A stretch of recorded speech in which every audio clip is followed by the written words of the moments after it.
Seja bem-vindo ao canal Papo Neuro com o Dr. Bebeto Moreira de Souza. Não esquece de se inscrever apertando o botão logo abaixo do vídeo e ativar o sininho para que você fique sabendo antes das novidades aqui no nosso canal. Bom, gente, boa noite a todos aí. Obrigado aí pela presença no nosso anfiteatro virtual aqui, ó. Boa noite. Hoje nós vamos dar continuidade ao bloco de tumores e nós vamos estudar assim três assuntos especiais dentro de tumores, né?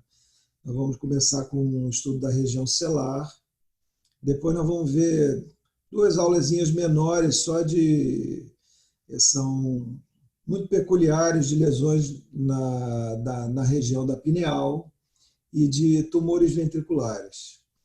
Bom, a respeito desta primeira aula de lesões da região celular, eu recomendo a todos que assistam também a aula que tem lá no canal do Papo Neuro, da Nina, que falando sobre a abordagem dos adenomas hipofisários especificamente.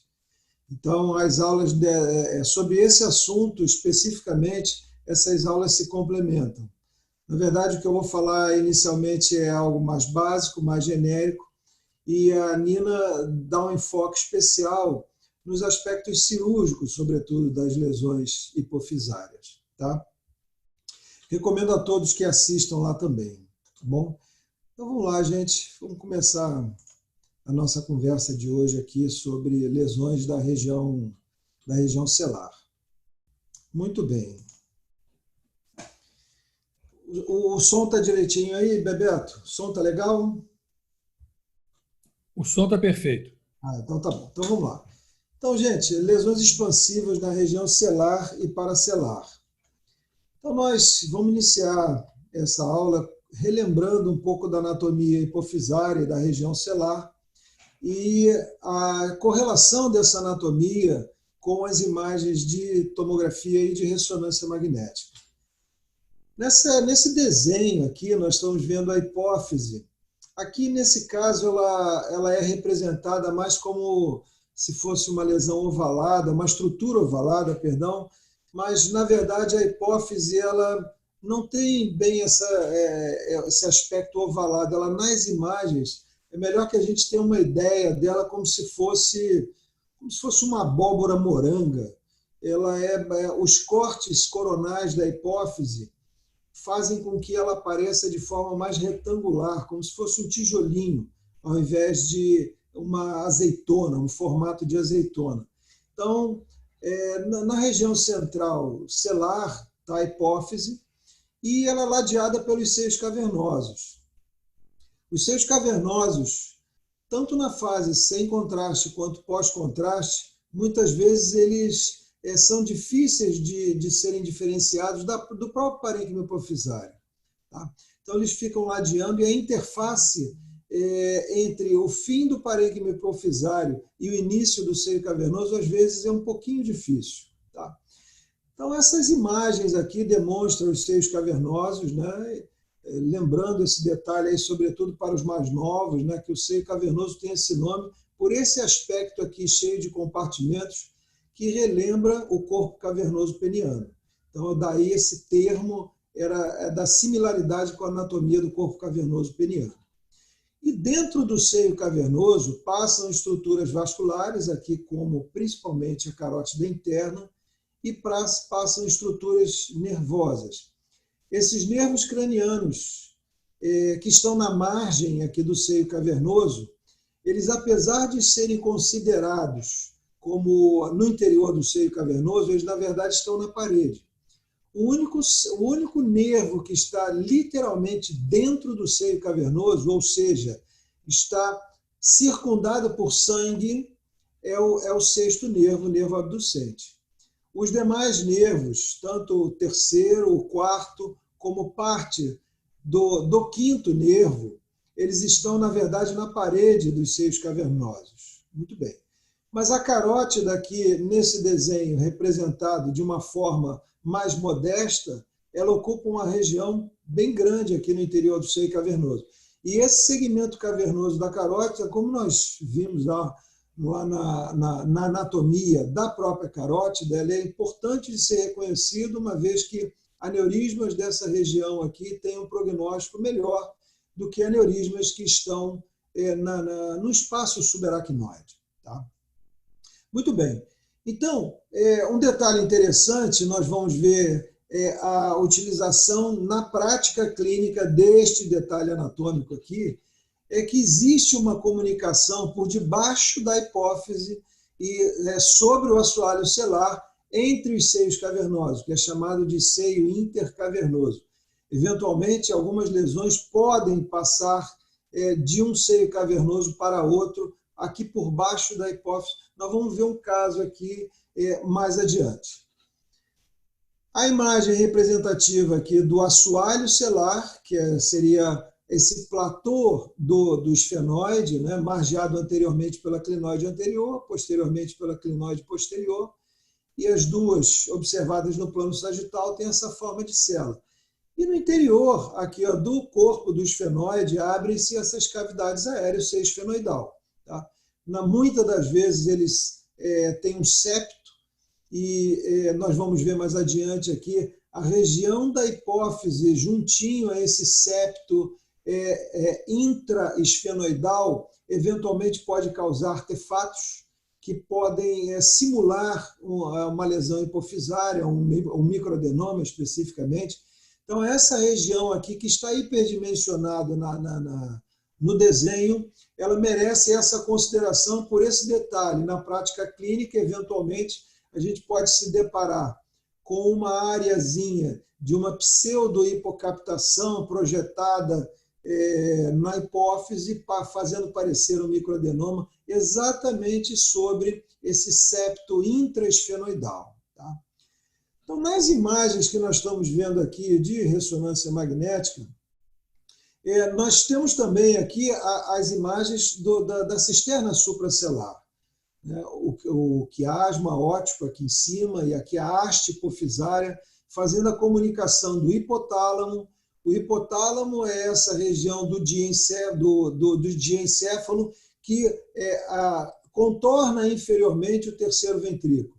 Então, o diencéfalo são essas estruturas aqui, ó, que estão ao redor do terceiro ventrículo, lateralmente os tálamos, embaixo o hipotálamo, e aí lá atrás vai ter o epitálamo, onde tem a pineal como a principal estrutura dessa região epitalâmica. Tá?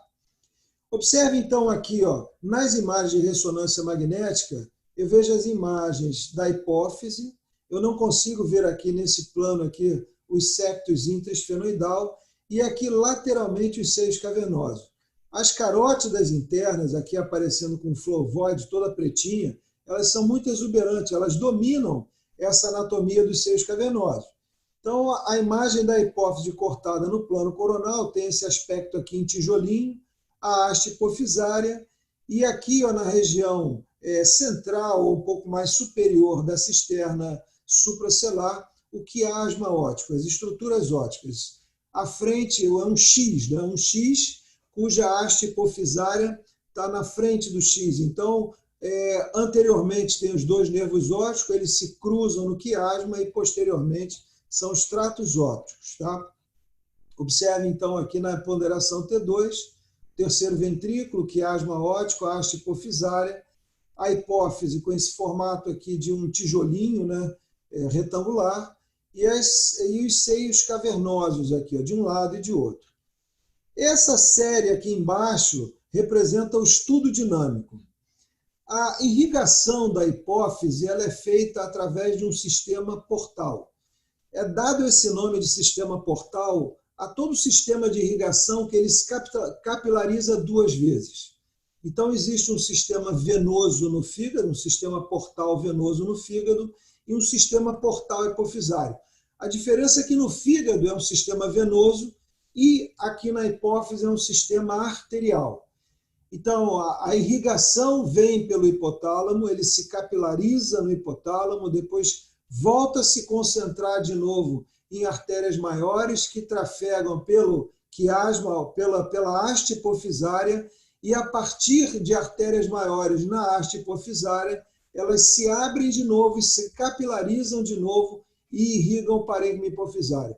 Então, a irrigação da hipófise, ela vem pela região central, ela vem pela região, principalmente isso. Existem outros ramos, mas não cabe aqui discutir isso, mas principalmente a irrigação hipofisária, ela é dada através da haste hipofisária a partir desse sistema portal, hipotálamo hipofisário. Se capilariza uma vez no hipotálamo, se junta em ganha artérias maiores, desce para a hipófise e se capilariza novamente para irrigar todo o parênquima hepático.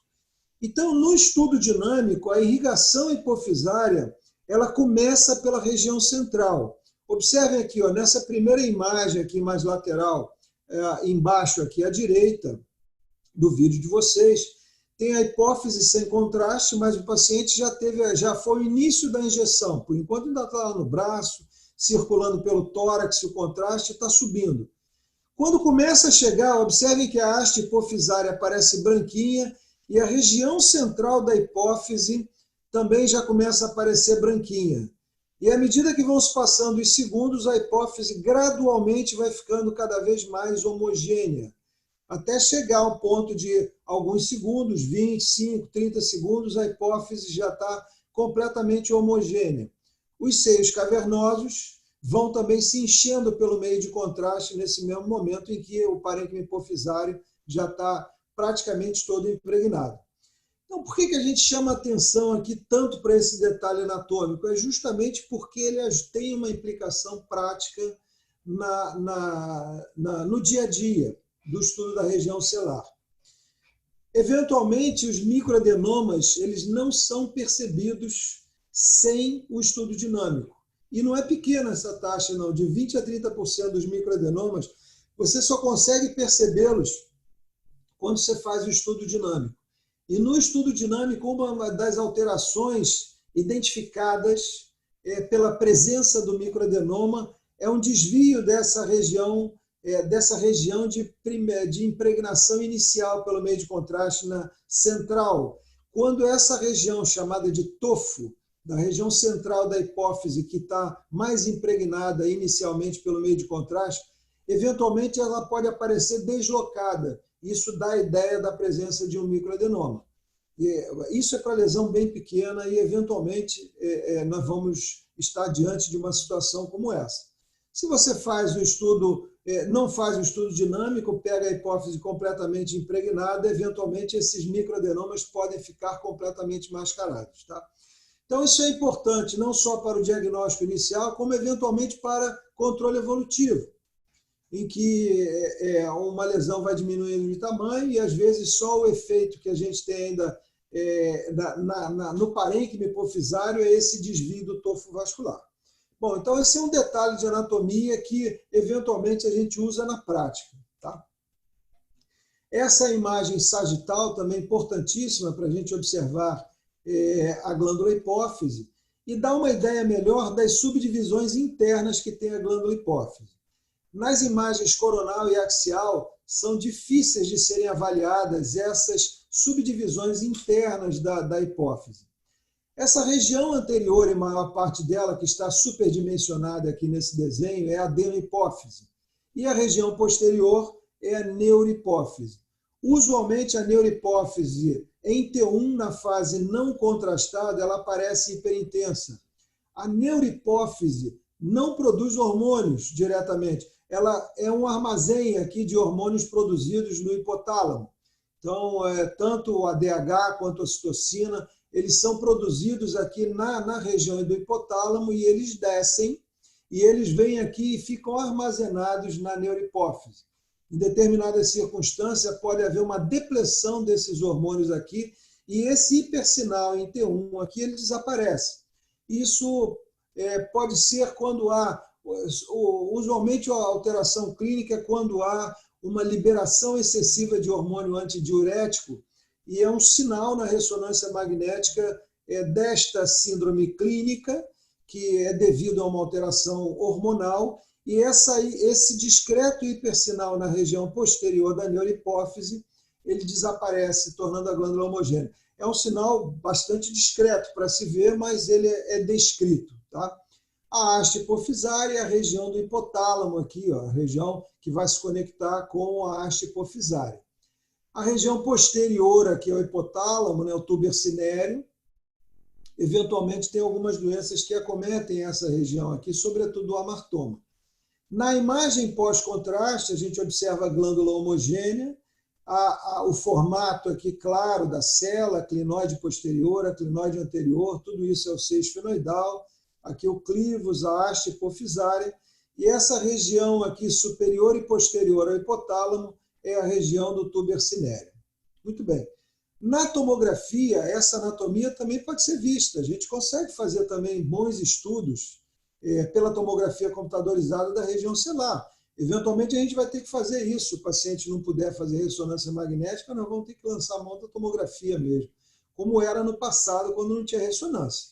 Então, observe aqui ó, a área celular, com a hipófise central, os seios cavernosos laterais, meio que tudo cinza da mesma maneira aqui. E quando a gente injeta contraste, as coisas ficam mais fáceis. O contraste na carótida já define com precisão a topografia dos seios cavernosos aqui. Tá? A carótida supraclinoideia e aqui a carótida cavernosa de um lado e de outro. Então, nas margens laterais do seio cavernoso estão os nervos lá, o quarto, ramos do quinto e o terceiro nervo, nas margens laterais dos seios cavernosos. Aqui a hipófise, né, com esse formato aqui, um tijolinho, né, o mais retangular, e a haste hipofisária. Notem que a haste hipofisária, diferente aqui ó, na fase não contrastada, praticamente não dá para se ver nada, não dá para se ver nem a haste hipofisária aqui. Ó. Quando injeta contraste, como o sangue vem pela haste hipofisária, ela aparece primeiro contrastada. E essa região central aqui da hipófise, ela parece mais branquinha do que as regiões laterais. Então é aquela região do tofo hipofisário. Notem aqui ó, que tem uma bolinha branca. Essa bolinha branca é justamente o ponto onde começa a se espraiar o sangue, né? Contrastado no caso aqui, ó, vindo da haste hipofisária. Então esse tofo hipofisário, às vezes desviado, ele pode sinalizar a presença de um microadenoma. Então está lá a glândula hipófise, gradualmente ela vai se impregnando e ficando igual ao seio cavernoso. Vejam, nessa fase, o contraste já foi meio que lavado aqui, ó, já da carótida, e eu consigo ver melhor aqui, até como se fosse aqui, eventualmente, falhas de enchimento aqui ó, no interior do seio cavernoso, até porque ele não está totalmente cheio e também pela presença dos nervinhos que estão ali dentro. Tá? Aqui a imagem do seio esfenoidal. Se eu colocar em janela óssea, é provável que esses dois biquinhos aqui ó, se liguem por uma linhazinha fina, que é um seio intraesfenoidal. Essa imagem dessas duas pontinhas aqui, uma virada para a outra aqui, provavelmente sinalizam uma linha septal ali no interior do seio esfenoidal. Muito bem. Lembrar que essa região aqui ó, da hipófise é essa região celular juntinho aqui, ó, onde tem esse seio, esse septo intraesfenoidal, é uma areazinha que a gente tem que olhar com cuidado, que é a área de armadilha, casca de banana, essa areazinha aqui.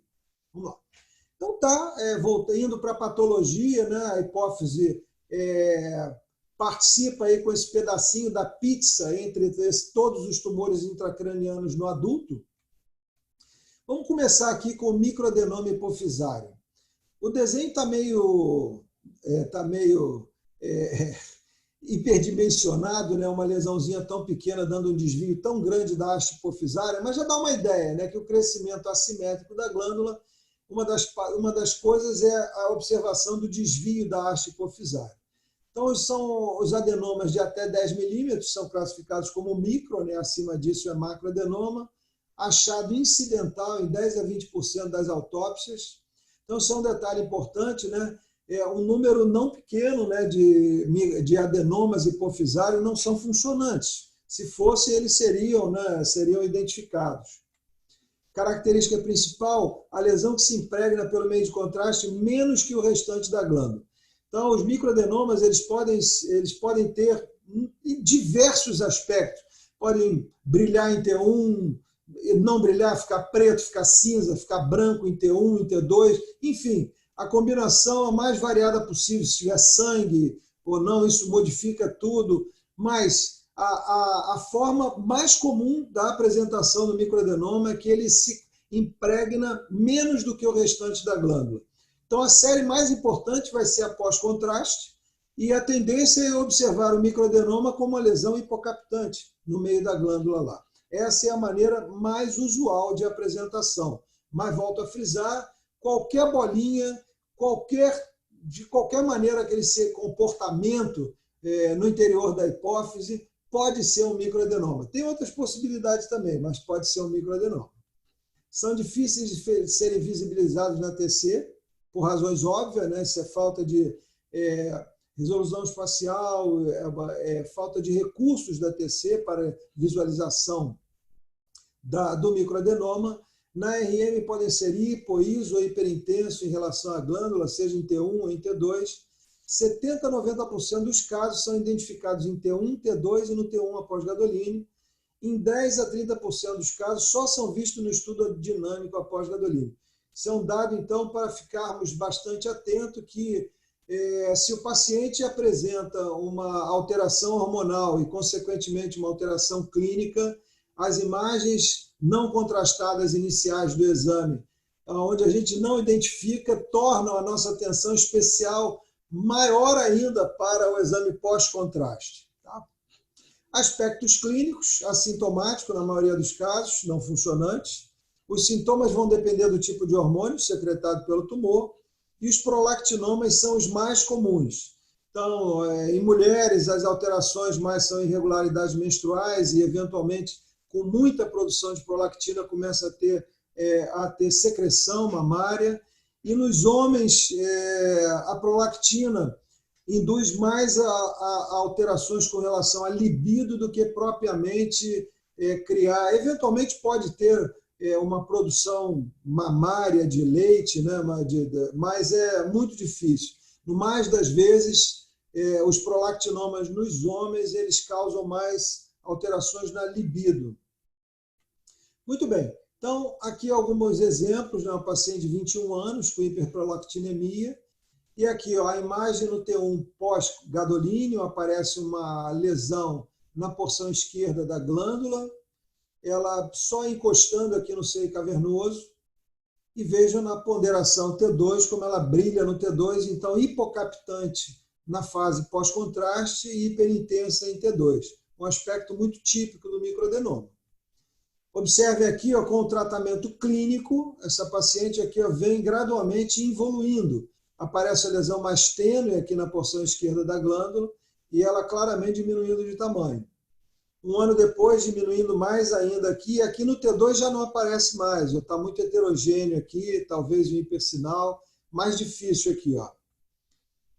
E aqui a glândula praticamente normal, talvez uma bolinha mínima branquinha aqui, ó, e a bolinha preta aqui nessa região lateral esquerda da glândula. Se eu só vejo essa imagem aqui, ó, é possível que eu tivesse dúvidas aqui, até porque apareceu alguma coisa simétrica aqui do outro lado, enfim. Chamaria atenção até esse abaulamento superior da glândula, mas enfim. Nesse caso aqui é uma involução, já vendo um aspecto aqui de controle de tratamento, nesse caso um tratamento clínico. Usualmente, nos microadenomas produtores de hormônio, o tratamento é clínico. Tá? As lesões grandes são cirúrgicas, as lesões pequenas são clínicas, e como vocês podem ver aqui, o resultado usualmente é muito bom. Observe aqui, ó, uma outra paciente, 17 anos, com aumento da prolactina, e aparece uma lesão aqui na região da adenohipófise, uma imagem sagital pós-contraste, adiante da glândula, e isso não é um comportamento assim muito trivial, não, que essa lesão está um pouco meio que quase como se fosse exofítica aqui, ó, entre a adenohipófise e a haste hipofisária aqui, ó. É um paciente com uma topografia pouco fora do usual. Normalmente ela é mais no meio da glândula. Uma outra paciente também com hiperprolactinemia aqui, ó, demonstrando uma outra variação. A lesão brilha no T2, conforme o usual, porém, ela aparece um pouco mais captante do que o usual aqui, ó. Observe a imagem da hipófise e a lesão hipercaptante pelo meio de contraste. É uma variação isso. Tá? Então, volto a frisar, qualquer bolinha pode ser um microadenoma, entra no diagnóstico diferencial, não é exclusivo, mas entra no diagnóstico diferencial no topo da lista lá das lesões hipofisárias. Aqui os seios cavernosos, então a lesão hipercaptante nessa porção direita da glândula, tocando aqui o seio cavernoso. Uma outra paciente também com aumento da prolactina, observe na imagem T1 sem contraste, dá a impressão de que a lesão é só essa área aqui mais hiperintensa. No entanto, visto também retrospectivamente, aparece uma área aqui de uma intensidade um pouquinho menor de sinal do que o restante da glândula. E observem aqui, ó, na fase pós-contraste, a gente vê que o adenoma era maior do que a gente imaginava na fase sem contraste aqui, ó. Um detalhe interessante é essa proximidade aqui com o seio cavernoso, não para o microadenoma, mas para as lesões maiores, essa informação desse grau de relação que há entre a lesão e o seio cavernoso é fundamental, sobretudo se há invasão ou não. E usualmente a referência maior utilizada para ver se uma lesão hipofisária invade o seio cavernoso é a relação dessa lesão com a carótida. Se ela está abraçando a carótida, provavelmente, se ela abraça realmente a carótida, provavelmente ela está invadida. Isso é mencionado no laudo e muda a estratégia cirúrgica. Tá? Uma outra aqui, ó, um adenoma hipofisário com hemorragia, então uma lesão hiperintensa em T1, da mesma maneira que essa aqui, ó.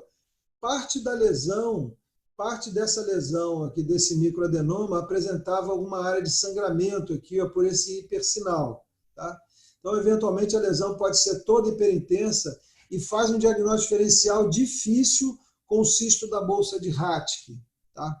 Então, é preciso realmente muito cuidado ao analisar e, eventualmente, vai ser muito difícil diferenciar uma lesão cística que de outra natureza na hipófise, no caso mais frequente é o cisto da bolsa de Raschke, com um microadenoma que sangrou.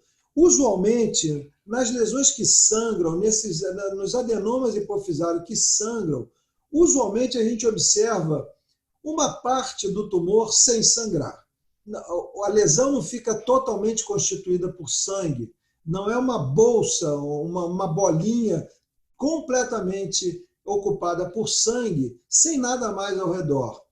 Na maioria das vezes, a lesão, o microadenoma que sangra, ele apresenta uma área hemorrágica, mas apresenta uma outra parte dele também não hemorrágica.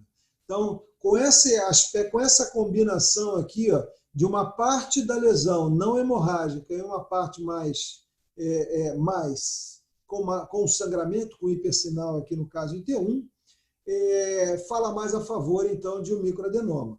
Ao contrário, se a lesão é completamente brilhante em T1, a possibilidade de ser um cisto da bolsa de Raschke é a maior. Tá?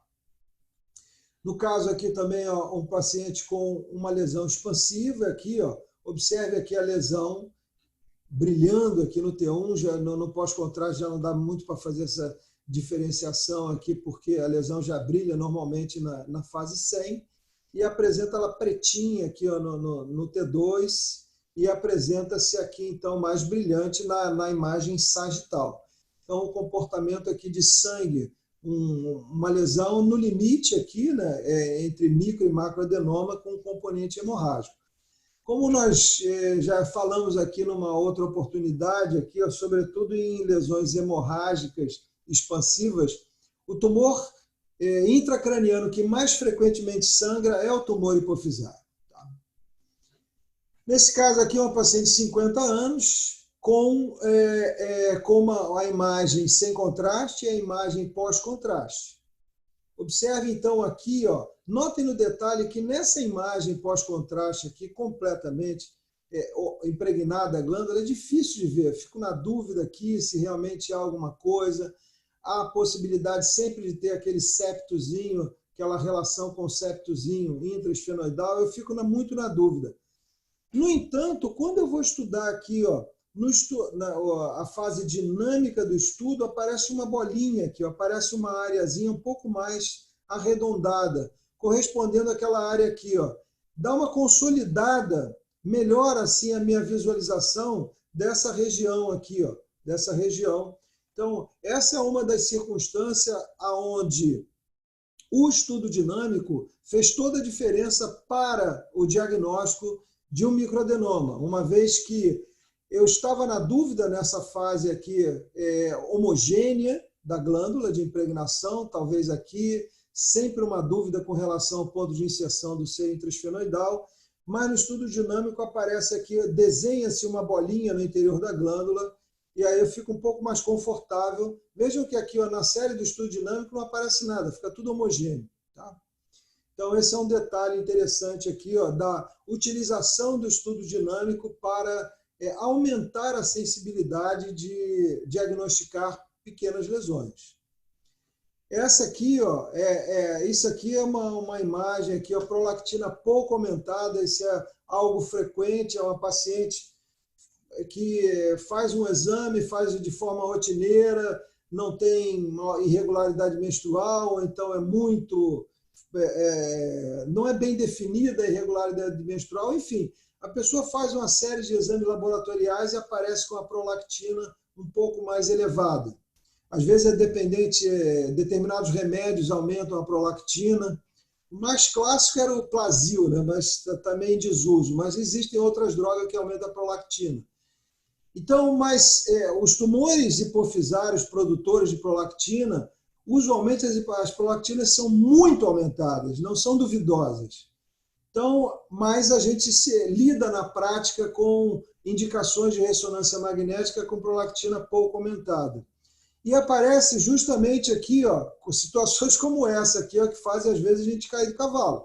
Observe aqui a imagem da hipófise, e nessa região aqui, diferente das outras imagens como nós estamos vendo aqui, aí há um bico, como se fosse uma forquilha aqui, e nessa área de forquilha, que é justamente onde existe o septo intraesfenoidal, aparece uma área de heterogeneidade da glândula, e isso muitas vezes pode ser confundido com um microadenoma. Tá? Eu acho que todo mundo que faz ressonância, ou que começou há muito tempo ressonância, já levou esse tipo de tombo aqui, já teve essa confusão aqui. Com esse tipo de coisa assim, eu já levei esse tombo, mas então a gente aprende, né?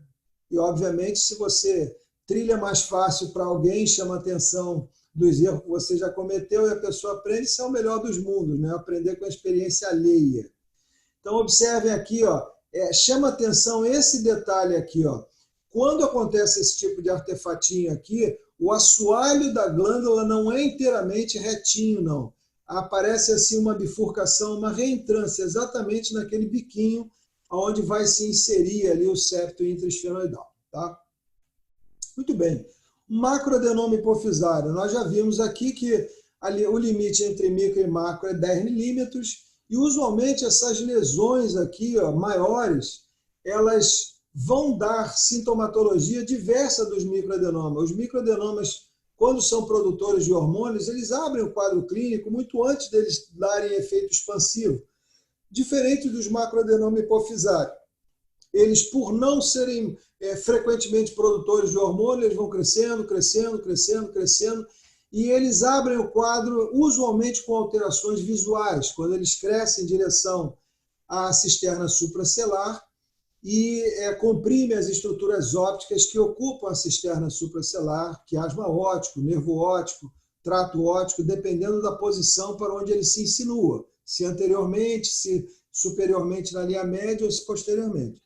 Um detalhe interessante aqui desse desenho aqui, do macroadenoma hipofisário é essa cinturinha aqui.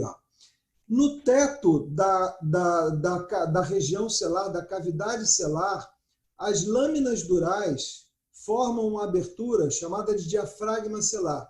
Por dentro desse diafragma celular é onde desce a haste hipofisária. Então, esse diafragma celular é que faz essa cinturinha nas lesões que crescem da região intracelular para a região supracelular.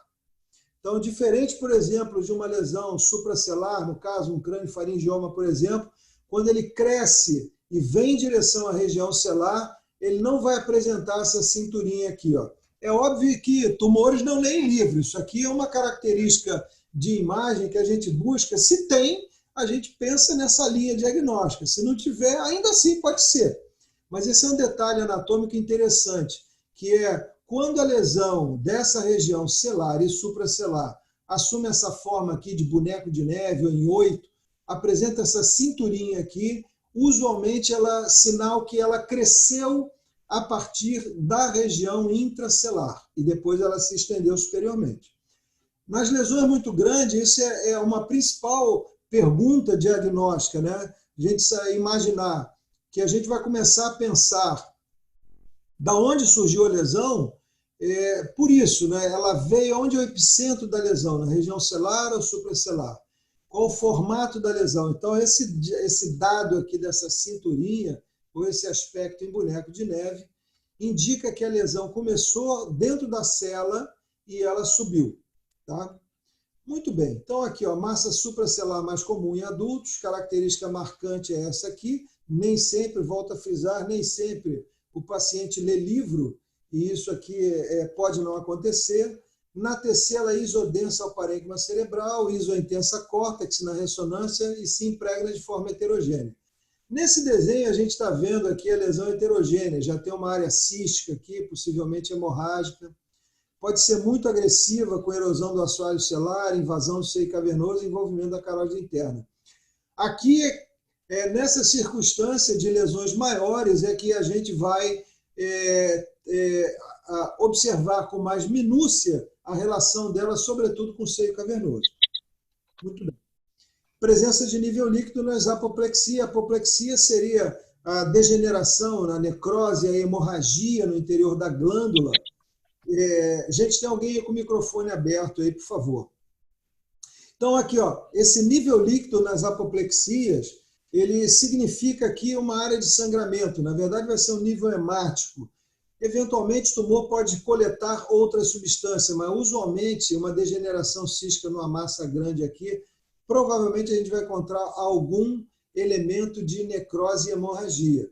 E esse é o dado aqui, ó. Eventualmente esses tumores, como eles são um pouco mais agressivos, não quero dizer invasivo, mas eles são mais agressivos, com um crescimento muito rápido, é isso que faz com que haja necrose e sangramento no interior, um crescimento muito rápido. Então, aspectos clínicos, em 20 e 25% dos casos, o paciente abre com alterações visuais, 75% são secretores de hormônios, apoplexia pituitária, infarto hemorrágico do adenoma, são tumores de crescimento, alguns, né, com tumores de crescimento lento, com transformação maligna rara, isso na maioria dos casos, tá? Muito bem, então vamos ver aqui, ó, paciente com 57 anos, com alteração visual, e apresenta aqui uma lesão expansiva na região celular e supracelular. Diagnóstico diferencial aqui de macroadenoma ou craniofaringioma, está muito homogêneo para craniofaringioma, mas é uma lesão lobulada, e apresenta aqui uma área inferior, um pouquinho mais hiperintensa, e aqui um pouco mais heterogêneo. E aparece essa região aqui, ó, nas margens superiores, apresenta aquela cinturinha que nós nos referimos. Quando se injeta contraste, apresenta aqui uma área de hipercaptação na região mais inferior.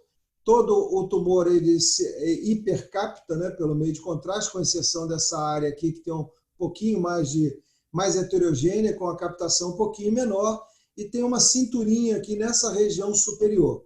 Então, ocupa toda a cavidade celular, e aqui é lobulado na região supracelular, em direção até essa cinturinha aqui, ó, que nós estamos vendo aqui, ó, pretinha aqui é a extensão do diafragma celular, delineando essa região aqui, ó, dando essa forma aqui mais apertadinha na região do tumor. Tá? Observem também a cinturinha aqui por trás, ó, o componente intracelular e o componente supracelular da lesão. Nesse caso aqui, a lesão subiu em linha reta e ela vai comprimir o quiasma aqui, ó. Quando tem a tendência de subir e ir em direção anterior, ela tende a comprimir mais os nervos ópticos, tá? Ou uma lesão grande vai comprimir tudo aqui, ó, tá tudo comprimido aqui nessa região.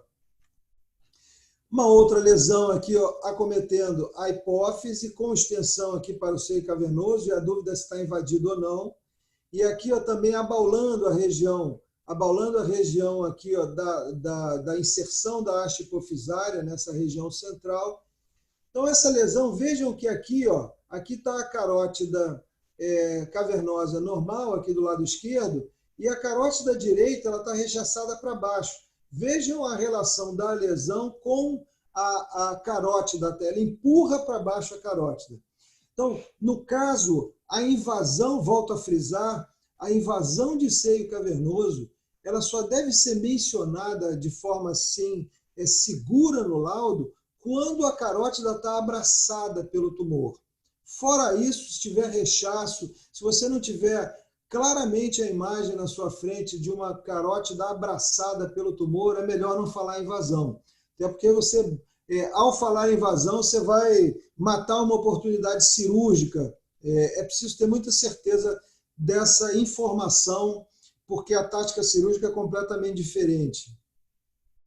E aqui, no caso, o paciente já é um controle pós-operatório, foi a via esfenoidal, vejo aqui que o esfenoide aqui, ó, ele perdeu a aeração completa, ele está ocupado parcialmente, parte do assoalho celular desabou aqui, que provavelmente, quando nós informamos o posicionamento do adenoma, o cirurgião ele entra lateralmente, ele não vai entrar no meio e sair abrindo, ele entra, ele tem a tendência de buscar a topografia exata da lesão para entrar logo abaixo da lesão. Então, nesse caso aqui, ó, o assoalho celular aqui à direita está desabado porque o cirurgião entrou por aqui. E aqui, então, foi parte do tumor, foi ressecado. É difícil dizer nessa imagem pós-contraste o que é resíduo tumoral, o que é parte da glândula. Me parece heterogênea a impregnação, aqui está um pouco menos e aqui está um pouco mais contrastado. Eu tenho a impressão de que essa região lateral aqui é um parênquima hipofisário normal e aqui parece ser mais um tumor, mas é muito difícil isso. Muito difícil. Se não tiver uma diferenciação tecidual em outras séries, é muito difícil definir o limite exato onde tem o tumor e onde tem parênquima normal. Tá? E na cirurgia comprova essa impressão de aqui que a hipófise, a carótida estava apenas rechaçada pela lesão hipofisária. Vejo que nessa imagem aqui pós-operatório, a carótida aqui voltou meio que à posição normal, está quase na mesma altura da outra carótida. E aqui a apoplexia hipofisária, então, eventualmente a lesão de crescimento um pouco mais rápido, ela pode sangrar e formar uma bolsa hemática. Esse caso aqui é interessantíssimo. Observem essa lesão aqui, ó. 76 anos, um paciente com alteração visual. Então aparece essa lesão aqui, ó, intracelular e supracelular, novamente aquela cinturinha ali, ó, faz aquela cinturinha e aparece esse componente aqui, ó, um componente intracelular mais abaulado, e aqui a cinturinha aqui sugerindo a origem hipofisária aqui da lesão. O seio cavernoso esquerdo aqui está livre, mas o direito eu tenho dúvida. Então, quando a lesão abraça mais de 50% aqui da carótida, eu começo a realmente querer dizer que o seio cavernoso está invadido. Então, aqui é uma imagem bastante duvidosa, tá aqui, não pega 50%, mas está quase lá aqui, é uma imagem bem duvidosa. Vamos ver as outras séries, tal, bem duvidosa com relação à invasão do seio cavernoso. Então, está o componente aqui supracelular, um componente aqui cavernoso, duvidoso, e aqui a lesão intracelular. Esse é um dado importante para fornecer no seu laudo mesmo, chamar a atenção que aqui praticamente não tem seio, não tem aeração. Então, significa que o neurocirurgião aqui vai ter que entrar com a britadeira aqui para atravessar esse osso todo. Usualmente ele entra ali, ele vai encontrar uma casca fininha, que é o assoalho celular, quando ele está bem aerado. Aqui, no caso, vai ter que entrar aqui com vontade para vazar esse osso inteiriço aqui para chegar até a lesão no interior da região celular. Então, olha, observem aqui a imagem, a ponderação T1, e aqui é pré e pós-contraste, e a ponderação T2, a lesão bastante heterogênea. E aí, então, esse paciente ele foi operado. E a cirurgia, o relato do cirurgião, foi o holandeiro que operou com a equipe dele, o relato da cirurgia é que isso aqui, assim que ele entrou, que ele venceu essa estrutura óssea aqui, ó, um detalhe interessante que eu estava baseando aqui na região posterior, e aqui ó, tem 6-fenoidal aqui, errado aqui. Eu estava vendo a imagem só posterior. Então, ele ainda tem 6-fenoidal para ele entrar aqui. Ó. Essa imagem ela é referente a essa parte mais posterior, e essa pontinha do seio representa isso aqui. Ó. Então, o relato do Landeiro é o seguinte, que assim que ele entrou, assim que ele venceu o assoalho celular, que ele foi começar a tirar o tumor, começou a sangrar sem parar, e não parava de jeito nenhum, botava tamponamento, tirava e sangrava, e não parava de sangrar. Ele chamou o pessoal da intervenção para tentar embolizar aquilo ali, que ele achou que tivesse entrado na carótida de tanto sangramento que tinha, e tampona e tenta e não para de sangrar, enfim, não se conseguiu embolizar aquilo ali, tentaram botar alguma coisa no interior da carótida, não lembro o que, não sei se foi um balão, mas não conseguiram, enfim. Mas com o tamponamento, depois de muita luta, sem eles avançarem na cirurgia, parou de sangrar. Parou de sangrar, acabou a cirurgia. Bota o paciente no CTI, ele acabou recuperando bem, foi reposto pela quantidade de sangue que ele perdeu, e passado por 2 meses, foi muito difícil eles tirarem, né, decidirem tirar o tamponamento, né? Eu me lembro dessa época aí que eles ficavam muito reticentes para tentar tirar o tamponamento com medo de sangrar. E quando eles foram tracionar o tamponamento, eles deixaram o centro cirúrgico preparado. Fato é, por 2 meses o paciente ficou esperando para fazer esse controle. Ficou um tempão internado, aí ele ficou bem de alta e depois ele voltou para fazer o controle. E a expectativa deles era que, como eles não mexeram no tumor, era que encontrasse ainda o tumor lá inteiro, não tiraram praticamente nada do tumor. E qual foi a surpresa quando a gente fez essa ressonância magnética lá? Observem lá que a lesão expansiva praticamente está restrita aqui, ó, à região intracelular, talvez um pouquinho de expansão aqui supracelular nessa região lateral esquerda aqui, ó. Observem na imagem a lesão heterogênea, mas completamente dentro da cavidade celular. Eles não ressecaram nada aqui, ó. Então, retrospectivamente, na verdade, a gente volta àquela imagem lá, ó.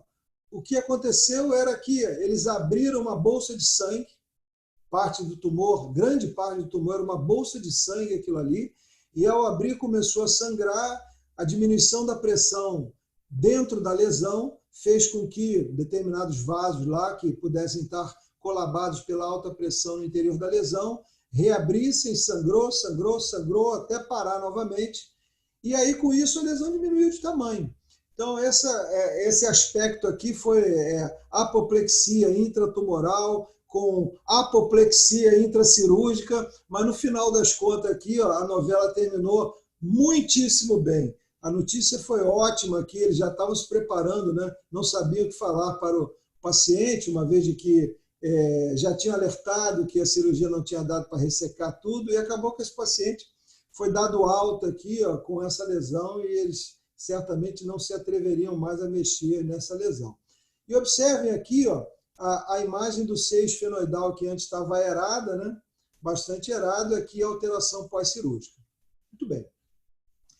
Um outro caso aqui, ó, uma outra paciente, já outras situações, 3 anos, pós-parto, panhipituitarismo. Isso é um diagnóstico clínico evidente de síndrome de Sheehan. Aqui a gente observa na região celular uma hipófise parcialmente aqui achatadinha, reduzida de volume, a haste hipofisária centrada, mas a glândula está bem achatada aqui contra o assoalho celular. Tudo isso aqui é o seio cavernoso. Vejam que nas imagens anteriores da hipófise normal, aquele tijolinho, que é a imagem retangular da hipófise, ela fica praticamente na altura das regiões superiores dos seios cavernosos, né? Um retângulo tendo limite superior nas margens aqui do seio cavernoso. E nesse caso ela está achatadinha aqui. Não necessariamente isso representa doença. Pessoas mais velhas, a hipófise está achatada. Em alguma outra circunstância, eventualmente até variação anatômica, a hipófise pode estar um volume um pouquinho abaixo do normal. Ou, ao contrário, né? Esse paciente aqui com hiperprolactinemia e uso de clorpromazina, isso aqui é o aspecto de hiperplasia hipofisária. Paciente gestante, paciente na puberdade, a hipófise também assume esse mesmo aspecto. Então, a característica da hiperplasia hipofisária é esse aumento uniforme e conformando esse abaulamento na região central da glândula, tá? Ela é completamente homogênea pelo meio de contraste, então esse aspecto de um abaulamento central na região da glândula leva ao diagnóstico de hiperplasia hipofisária. Aqui, ó, paciente 7 anos com puberdade precoce e hiperplasia da hipófise. Observe aqui no detalhe a glândula aumentada, formando esse aspecto aqui como se fosse uma tenda. Então, a glândula hiperexcitada, ela assume esse aspecto aqui, ela não aumenta de forma homogênea, ela tende a aumentar a região central, e aí assume essa forma aqui de tenda. E aqui, ó, uma situação clínica incomum, que é o panhipopituitarismo congênito, o diagnóstico é clínico e laboratorial, esses pacientes apresentam uma alteração importante, eventualmente parada de crescimento, dentre outras situações mais severas, e o diagnóstico vem para a ressonância magnética sugestivo de panhipopituitarismo congênito. Então, aqui um jovem, né, um menino aqui de adolescente com um atraso, né, puberal com panhipopituitarismo. E observe aqui a glândula hipófise sem a haste. Ela não aparece nem na fase coronal e nem no sagital. Então, a teoria mais aceita é de trauma durante o parto, e essa haste hipofisária ela pode ser estirada ou ela pode ser seccionada completamente.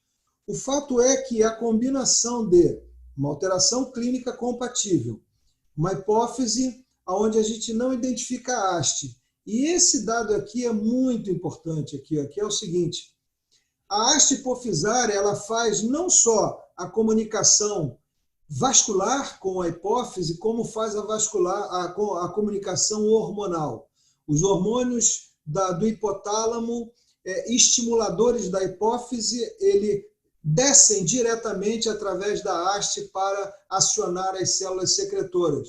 E ainda mais, os hormônios aonde o hipotálamo usa a hipófise meramente como armazém, no caso citocina, ADH, ele desce pela haste hipofisária. Se não tem haste, ao invés de uma neurohipófise localizada na região posterior da glândula, é a chamada de neurohipófise ectópica. Na verdade, é um termo para dar uma conotação fisiológica, né? Porque isso aqui é o natural. Sem a haste hipofisária, há uma perda da comunicação hormonal no que se refere a armazenamento na região posterior da hipófise, e ocitocina e ADH ficam armazenados no interior do hipotálamo. Tá? Então, é chamada de neurohipófise ectópica. Então, a combinação de haste hipofisária mal visualizada ou claramente seccionada e neurohipófise ectópica formam o diagnóstico por imagem do panhipopituitarismo congênito, frisando novamente que esse diagnóstico, na maioria das vezes, ele vem clínico e laboratorial.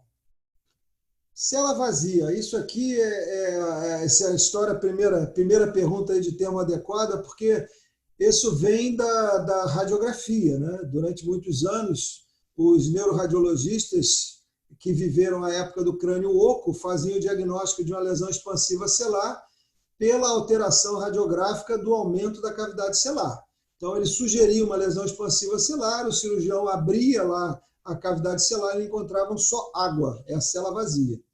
Então, esse termo é de adequado ainda para os dias de hoje, uma vez que para a ressonância e para a tomografia, a célula nunca é vazia, ou você vê líquido ou você vê um tumor naquela região.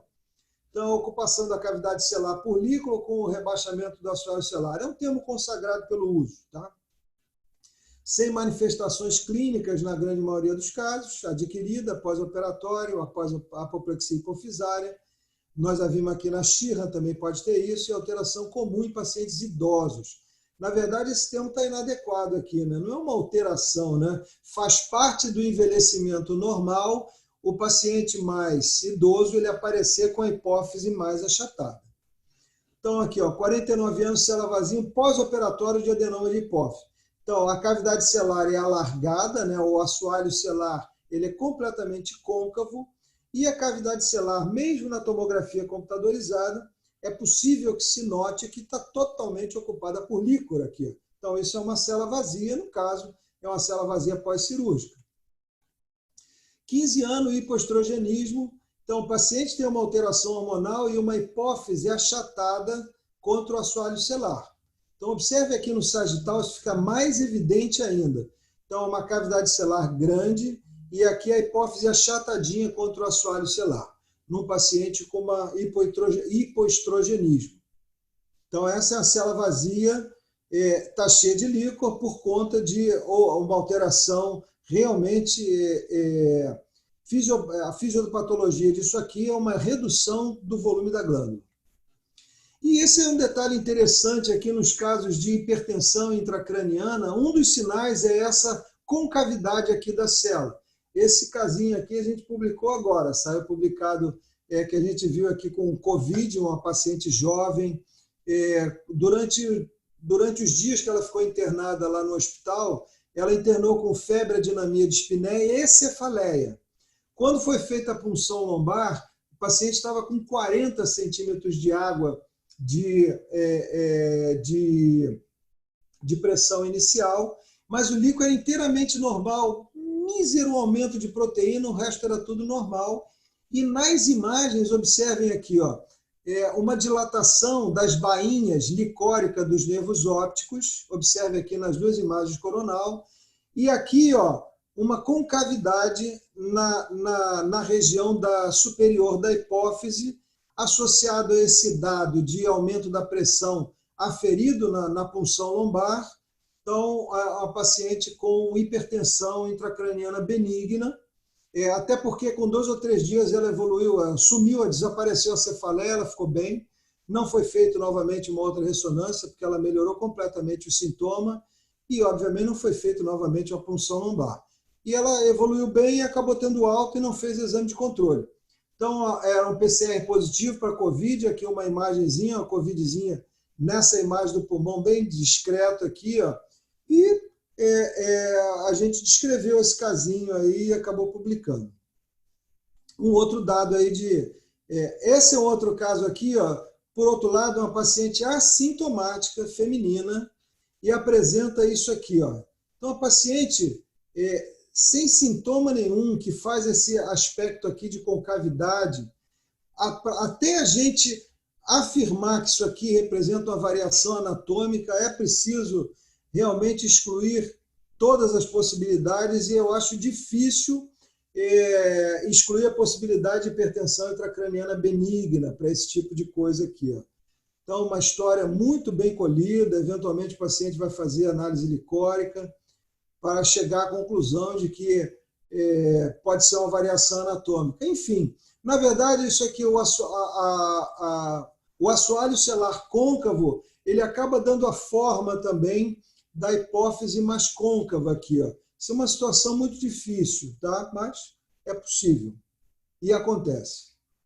Cisto da bolsa de Raschke, isso aqui é um remanescente embriológico que se apresenta usualmente na região central, tanto supracelular como intracelular, e é um cistinho, só que é um cistinho que tem conteúdos que se comportam de forma diversa. Nesse aspecto aqui da tomografia, ó, uma lesão hiperdensa, e aqui, ó, hiperintensa em T1. O diagnóstico diferencial é com hemorragia, às vezes é muito difícil.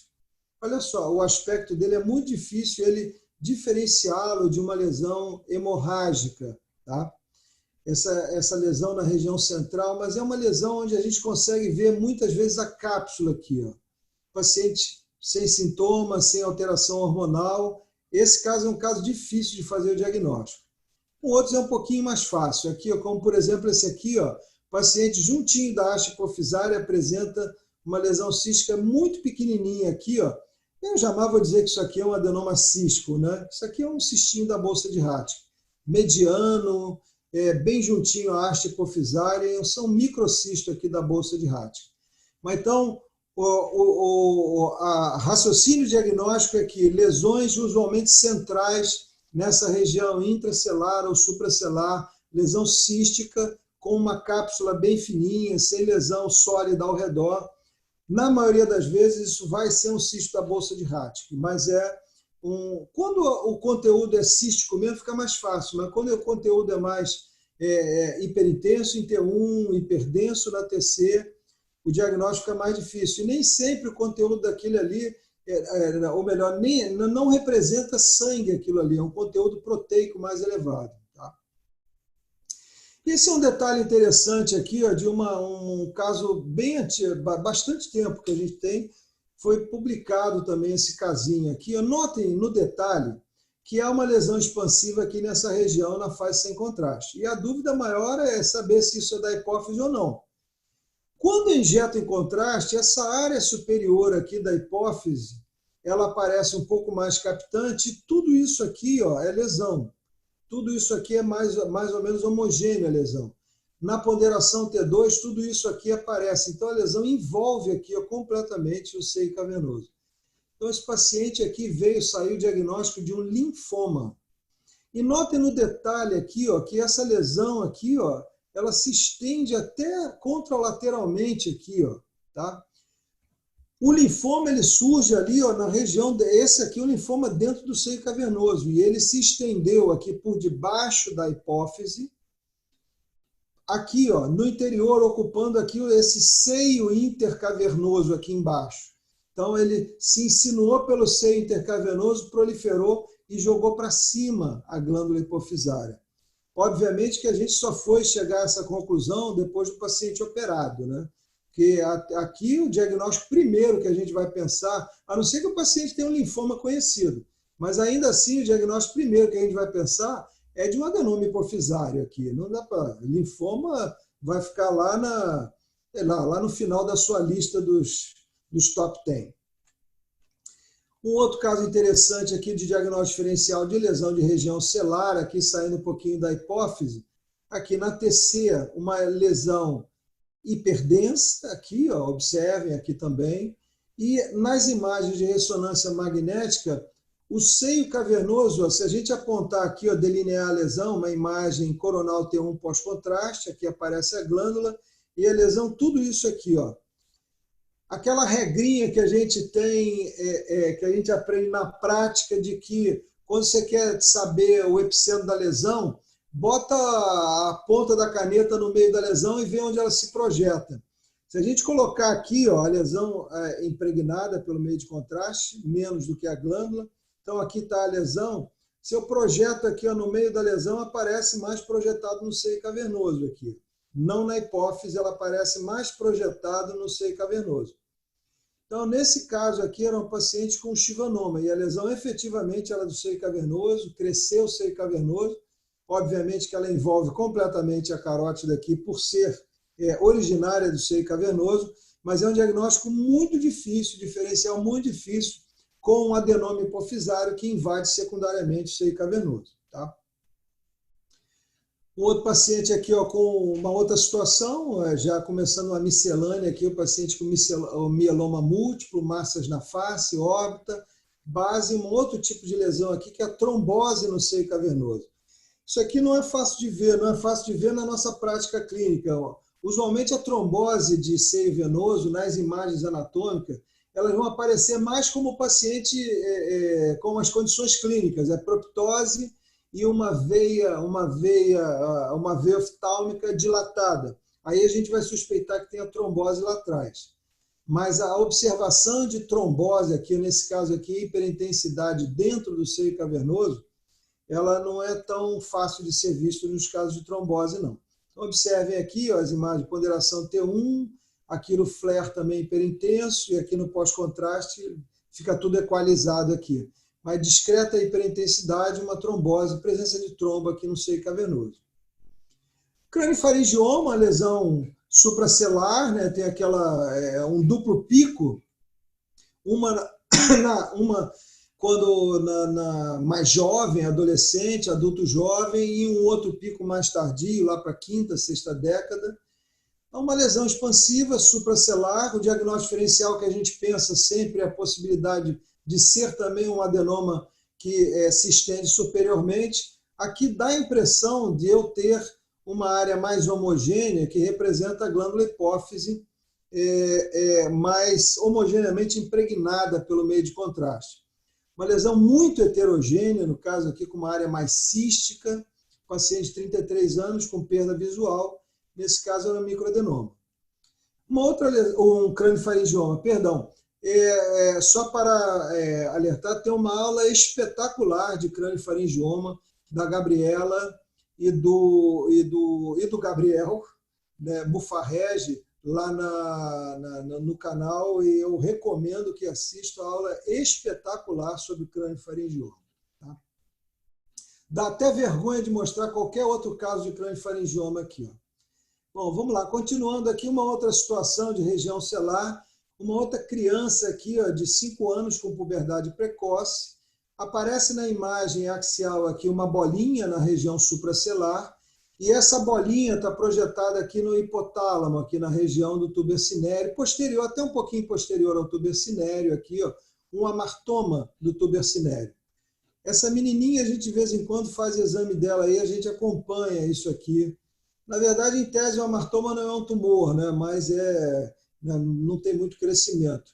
E um outro caso que nós vimos também, eu não tenho essa imagem aqui, mas é um detalhe clínico aqui que é muito interessante, que é impossível esquecer, que é a chamada crise gelástica. É um paciente que começa a rir sem nenhuma causa aparente. E é descrito isso neste tipo de tumor aqui, ó, né? Perdão, neste tipo de lesão aqui, um amartoma de túber cinério, esse achado neurológico de crise gelástica, realmente. É muito interessante isso.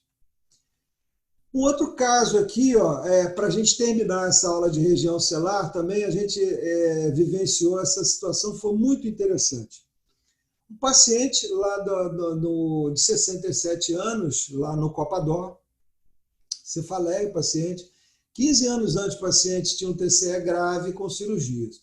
Então, observem aqui a tomografia demonstrando essa lesão aqui paracelar, heterogênea, com imagens mais densas, sugestiva de calcificação, outras imagens mais hipodensas aqui como gordura, e tem essa área aqui, essa área extensa aqui de encefalomalácia. Então, esse paciente tinha sido operado. Bom, a primeira coisa que a gente imaginou assim, bom, isso aqui com cálcio, com gordura, a gente pensa em alguma coisa embrionária, né, de um teratoma aqui nessa região. Não é o local próprio disso, mas em um paciente de 67 anos, e ainda por outra, um paciente que tem uma área aqui de sequela nessa região, já tinha sido operado. Será que esse paciente ficou um resíduo tumoral, foi operado, ficou, enfim. A história a gente ficou elucubrando milhares de possibilidades, mas obviamente a gente imaginava que isso aqui poderia ser uma lesão expansiva tumoral inicialmente, mas não fazia muito sentido, uma vez que o paciente ele foi operado dessa região temporal aqui, tinha marcas de craniotomia aqui, tinha um buraquinho ali. Porra, não é possível que esse camarada com uma lesão de provável linhagem embrionária tenha sido operado, ficou com essa sequela temporal e o cirurgião não viu essa lesão aqui. Cara, não fazia sentido. Então, a medicina baseada em adivinhação é sempre um desastre. Nada melhor do que ir na história clínica, ir na fonte buscar as informações. Esse paciente era do Nakamura. Quem conhece o adora, foi meu professor na faculdade e é um dos médicos mais fantásticos que eu conheci na minha vida. E aí a gente falei, Naka, olha só, tem uma lesão aqui nessa região paracelular, a gente pensa na lesão tumoral, mas é esquisitíssima, não sei que tumor que é esse não. Tem gordura, tem calcificação aqui, sei lá, parece alguma coisa embrionária, mas não faz sentido, esse paciente foi operado aqui, como é que não foi vista essa lesão, não sabe nada, olha só tem uma maneira lá, você tem que ir, tem 15 anos que esse cara foi operado, tentar fazer contato. Na mesma semana, o Nakamura volta com a informação aqui. E aí, o médico que operou, o neurocirurgião, eu não me lembro o nome, eu não conhecia, mas ele é já bastante idoso. Ele falou, ele lembrou do caso, e ele falou o seguinte: olha só, me lembro perfeitamente do caso, é assim, fulano de tal. E olha, na verdade é o seguinte, eu não me lembro exatamente, mas não tinha tumor nenhum quando eu operei esse paciente, a cirurgia foi até uma ressecção de lobo temporal, tinha muita necrose por causa do trauma, etc e tal, sangramento, parará, parará. E eu me lembro que a cirurgia foi muito difícil. E a gente, para parar o sangramento, teve que colocar um monte de coisa. Eu certamente coloquei coisas ali no interior da cavidade intracraniana desse paciente aí para poder fazer parar o sangramento. Então é isso aí, formou-se aqui um gospe bomba, né, como é chamado aí, né? Era um corpo estranho, amigo, nesse caso aqui, que o cirurgião teve que lançar mão do que ele podia para poder fazer o paciente sair bem da cirurgia. Então formou uma carapaça aqui, formou, sei lá, um granuloma gigante aqui, cheio de material heterogêneo aqui, ó, impregnado pelo meio de contraste. Costume esse termo aí, já ouvi utilizado aí de gospe bomba aí como para falar isso aqui, bastante elegante aqui, ó. Na prática diária aqui, radiologista gosta de falar de corpo estranho mesmo. Então é esse um caso interessante aqui, ó, para a gente fechar essa aula aqui de região celular. Então, gente, eu gostaria aí de abrir aí para o pessoal aí, se quiser perguntar alguma coisa, falar alguma Ô, coisa. Fábio, eu queria tocar num assunto que eu vi a carinha da Ana Patrícia aí. Eu Ah. já errei umas